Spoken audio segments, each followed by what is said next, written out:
Now the next topic in your syllabus is potassium dichromate. So we will study its preparation, properties and uses. तो potassium dichromate का आपने नाम सुना होगा. Oxidation stage जब हम निकालते हैं तो बड़े बारे हमने इसकी एग्जांपल की हुई है, प्रैक्टिस की हुई है. So it is generally prepared from chromite ore. Chromite ore having formula FeOCr2O3. Book में ऐसे लिखा है FeCr2O4. It is a combination of FeO mixed oxide of iron and chrome, also called ferrochrome.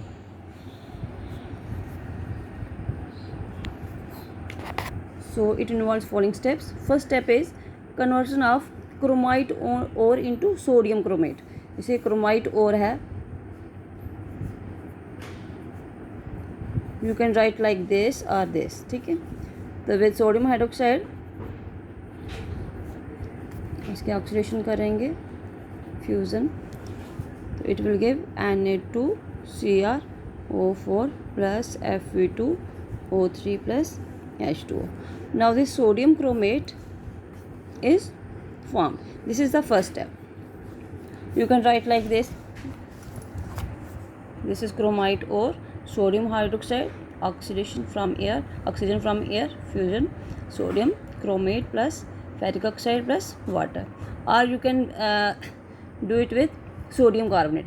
You can take sodium hydroxide or sodium carbonate, and with sodium carbonate you will get sodium chromate plus ferric oxide plus carbon dioxide. So this is the first step. So you can remember both the reactions, and in case some students cannot remember both the reactions, they can remember only one. Okay. Now the second step is conversion of sodium chromate into sodium dichromate. अब इसमें क्या करना है, sodium chromate ले लिया आपने तो with treated with sulphuric acid.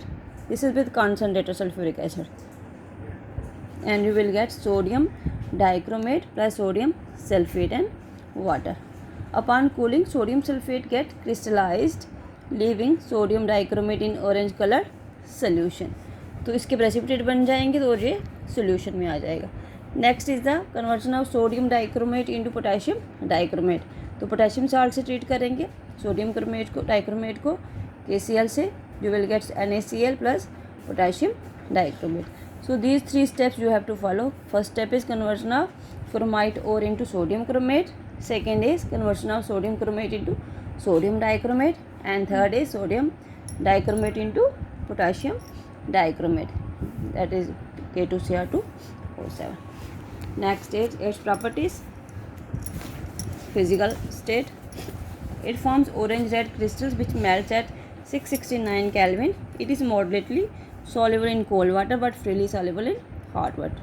Cold water में थोड़ा बहुत कम soluble होगा और hot water में ज़्यादा होगा. Action of heat. When heated strongly, it decomposes with the evolution of oxygen. So this is potassium dichromate. You will get potassium chromate plus chromic oxide plus oxygen on heating. Next is action of alkali. Alkali mean sodium hydroxide or potassium hydroxide.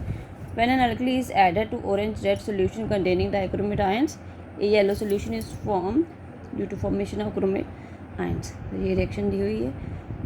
Potassium dichromate से potassium chromate मिलेगा with evolution of water. On acidifying the above yellow solution containing chromate ion, it again changes to orange red due to formation of dichromate ions. आप potassium chromate को फिर से आप अगर sulphuric acid के साथ treat करते हो तो वापस आपको पोटेशियम डाइक्रोमेट मिल जाता है, and then potassium sulphate plus water. तो आप इसको इस रिएक्शन को यहाँ तक ही करिए. Now next is action of concentrated sulphuric acid. In cold red crystals of chromic anhydride are formed. Sulphuric acid जब आप लेते हैं कॉन्सनट्रेटर तो कोल्ड में लेते हैं तब आपको क्रोमिक एनहाइड्राइड मिलेगा, पोटेशियम बाइसल्फेट प्लस वाटर. अगर आप इसको हार्ड कॉन्सनट्रेटर लेते हो sulphuric acid, then you will get potassium sulphate plus chromium sulphate plus water and oxygen. तो ये दोनों रिएक्शंस आपने लर्न करनी है। Next is the oxidising property, ये इंपॉर्टेंट प्रॉपर्टी है। तो सबसे पहले you know it is a powerful oxidising agent in acid solution. इस oxidising action can be represented as this one. जैसे कि ये जब भी हम इसको पोटेशियम सल्फेट के साथ सल्फ्यूरिक एसिड के साथ ट्रीट करते हैं तो you will get potassium sulphate, chromium sulphate, water and oxygen. ठीक है, दिस इज नेसेंट ऑक्सीजन। तो ये जो ऑक्सीजन है it is responsible for its oxidising action.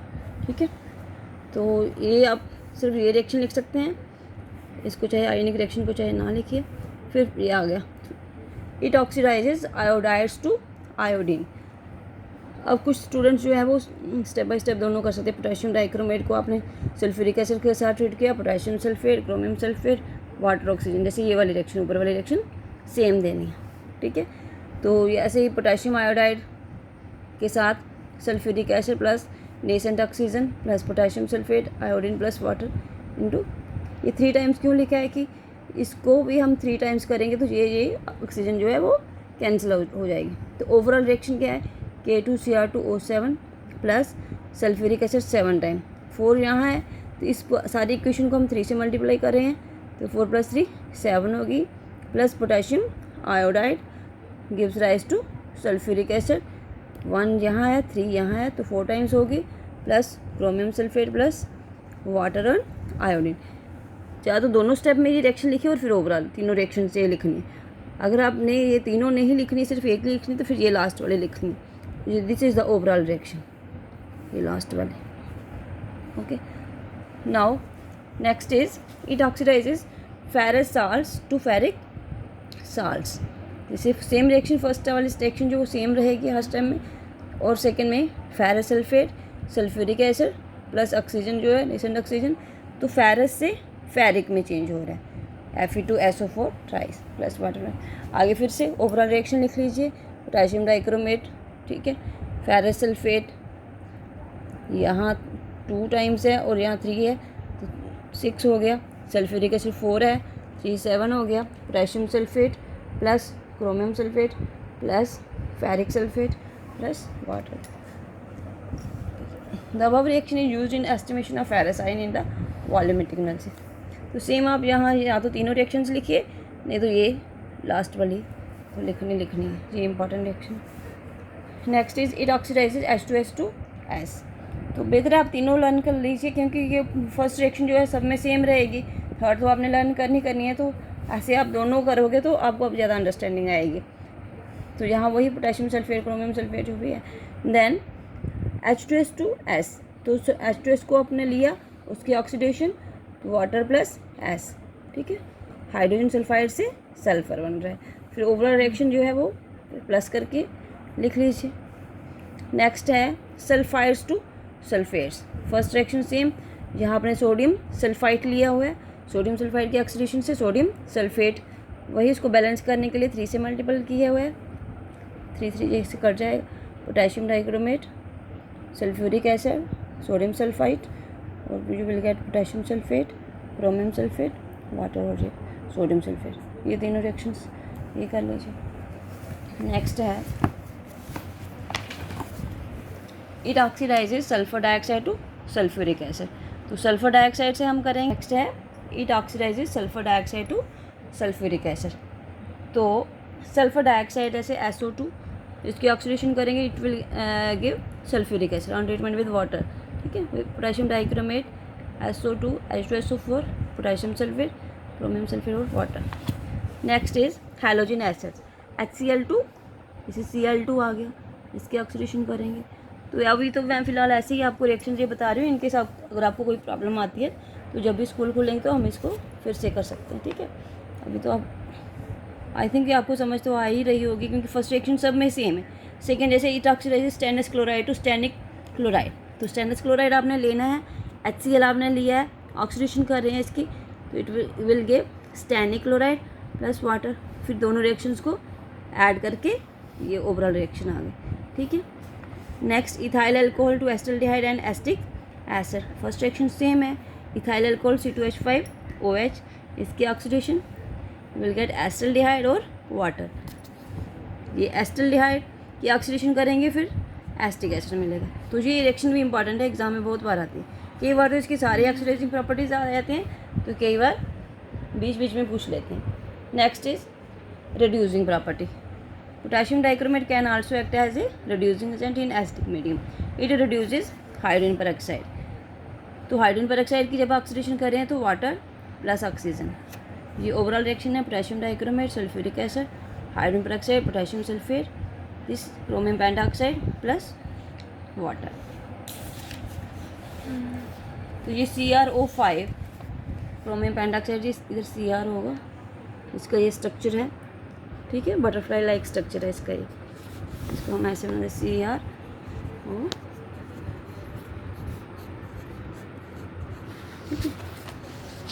Next है इसके uses in calico printing and dyeing. Second is for chrome tanning in leather industry, in photography, in the preparation of compound such as chrome alum, chrome yellow, chrome red and ink yellow, in preparation of chromic acid, mixture of potassium dichromate and concentrated sulfuric acid used for as a cleansing agent for glassware in laboratory. So this was all about the potassium dichromate. Next है इसका structure. तो structure में tetrahedral structure है इसका CrO4 का, जैसे CrO negative, double bond O, double bond O negative, ठीक है। तो this is it's tetrahedral structure. तो और अगर आप जब दो को आप कंबाइन कर रहे हो, Cr डबल बॉन्ड O, ये ब्रिज बना देंगे बीच में। तो अब एक नेगेटिव इसका होगा, एक इसका होगा, तो ओवरऑल आप 2 नेगेटिव लिख सकते हो, ठीक है। तो 2 नेगेटिव जैसे हम लिखते हैं K2 Cr2O7, तो जब ये तब ये चार्ज न्यूट्रलाइज हो जाता है ना, क्योंकि पोटेशियम क्या है 1 पॉजिटिव है, तो यहाँ 2 होंगे, तो 2 पॉजिटिव चार्ज और 2 नेगेटिव चार्ज कैंसिल आउट हो जाएंगे। ये दिस इज़ अ स्ट्रक्चर।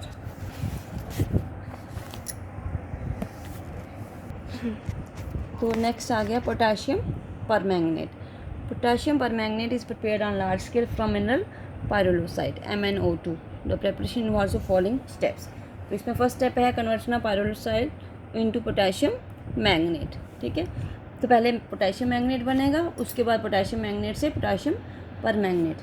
जैसे पायरोलोसाइट है तो इसको हम पोटेशियम हाइड्रोक्साइड और पोटेशियम कार्बोनेट, ठीक है, potassium hydroxide with potassium nitrate, potassium hydroxide with potassium chlorate, तो इन सब से हम पोटेशियम मैंगनेट में चेंज कर सकते हैं, ठीक है। तो ये अलग अलग सारी रिएक्शंस हैं, तो सारी नहीं करनी तो कोई दो कर लो जो आपको इजी लगती हैं। Conversion of potassium manganate into potassium permanganate. The fused mass is extracted with water and the solution after filtration is converted into potassium permanganate either by chemical oxidation or by electrochemical oxidation। तो chemical oxidation से कैसे होगा? Chemical oxidation of potassium manganate can be carried out by bubbling carbon dioxide into, ठीक है। Carbon dioxide इसमें से bubble out करेंगे और ionised oxygen through the green colour solution obtained in the first step. जैसे ये पोटेशियम मैंगनेट है तो कार्बन डाइऑक्साइड इसमें ट्रीट करेंगे, तो ये आपको मिल जाएगा potassium permanganate plus MnO2 plus potassium carbonate. Similarly chlorine से भी कर सकते हैं, तब भी आपको पोटेशियम परमैंगनेट मिलेगा। वाटर और ozonide oxygen, potassium permanganate plus potassium hydroxide plus oxygen. और by electrolytic oxidation. Nowadays most of the potassium permanganate is obtained by this process in which the green colored solution containing potassium manganate is electrolyzed using nickel anode and iron cathode। तो electrolysis से भी कर सकते हैं हम, ions बनेंगे इसके potassium ion, manganate ion. Similarly water की electrolysis, H positive at cathode, OH negative at anode. अब एनोड पे जो मैंगनेट जो है it is oxidise to MnO4 1 negative in preference to OH negative which remains in solution. तो anode पे at anode at cathode, at इस book में anode लिखे तो एनोड की जगह यहाँ आएगा कैथोड, तो कैथोड में H positive ions are reduced in preference to K positive ions, तो उसकी reduction it will give H2. After the oxidation is complete, the purple colored solution is filtered and concentrated by evaporation under controlled conditions. The less soluble potassium permanganate crystallizes out on cooling the concentrated solution. Next इसकी properties है, properties हम next lecture में लेंगे. इसके uses देख लीजिए आप. Uses तो आपको पता ही है, जैसे हम it is use as a powerful oxidising agent in laboratory and industry. हम वॉल्यूमेट्रिक टाइट्रेशन वगैरह करते हैं ना पोटेशियम परमैंगनेट से. Second, it is use to disinfect water in wells and tanks. तो जैसे हम दवाई डालते हैं, लाल दवाई डालते हैं ना पानी को साफ़ करने के लिए, वो यही है potassium permanganate. It is use in qualitative analysis for detecting halides, sulphides and oxalates. It is also use in quantitative analysis, जो मैं आपको बता रही हूँ, for estimation of ferrous salts, oxalic acids और oxalates, hydrogen peroxide etcetera volumetric. ठीक है.